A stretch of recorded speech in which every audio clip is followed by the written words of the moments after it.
Hey guys, welcome back to the channel. Today, we're diving into a topic that so many of you have asked about: how to make a lasting impression on a girl. Specifically, how to make her miss you right after that very first conversation. It sounds like a magic trick, but it's really about psychology, confidence, and being genuine. This isn't about playing games or being manipulative. It's about showing the best version of yourself in a way that's memorable and leaves her wanting more. So, if you've ever had a great first chat and then crickets, this video is for you. We're going to break down the simple yet powerful techniques you can use to stay on her mind long after you've said goodbye.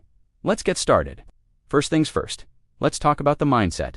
Before you even say hello, you need to get your head in the right space. Your goal isn't to get the girl. Your goal is to have a fun, engaging conversation and see if there's a genuine connection. This mindset shift is crucial. Why? Because it takes all the pressure off. When you're not desperately trying to impress someone, you naturally become more relaxed, more authentic, and ironically, more impressive. Think of it like this: you're not there for an interview. You're there to share a positive experience.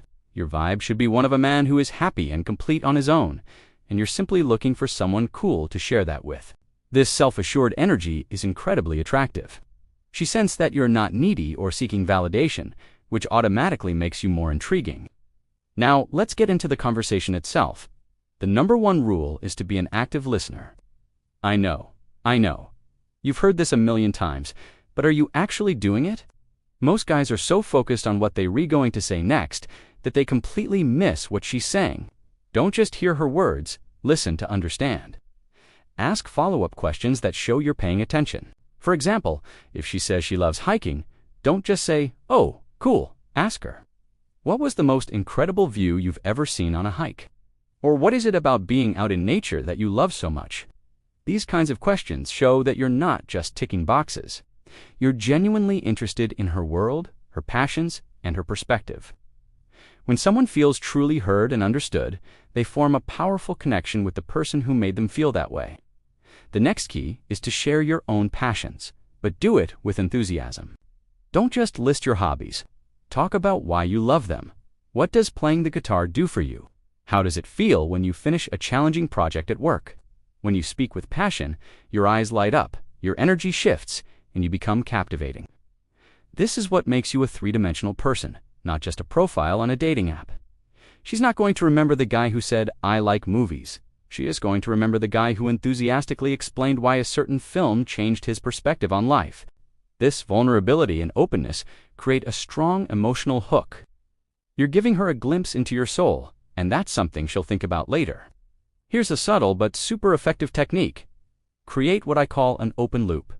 This is a concept borrowed from storytelling. It's about starting a story or a topic, but leaving it slightly unfinished, creating a sense of curiosity.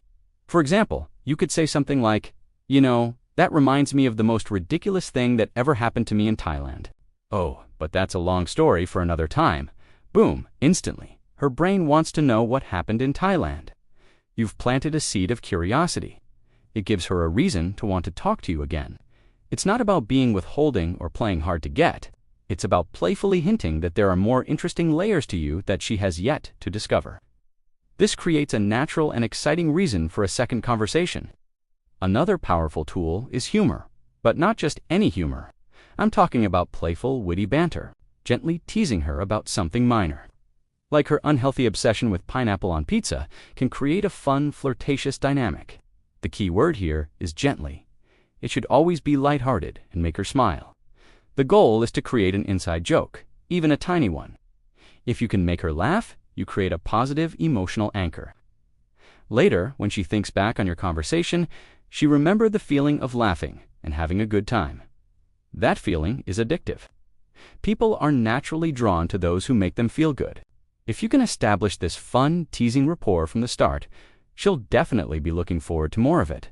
All right, let's talk about the end of the conversation. This is where most guys drop the ball. How you end the interaction is just as important as how you start it. You need to be the one to end the conversation first. This is a subtle power move that demonstrates high value. It shows that you have a life to get back to, that your time is important, and that you're not just lingering around hoping for more of her attention. End the conversation when it's at a high point. When you're both laughing and having a great time, that's your cue.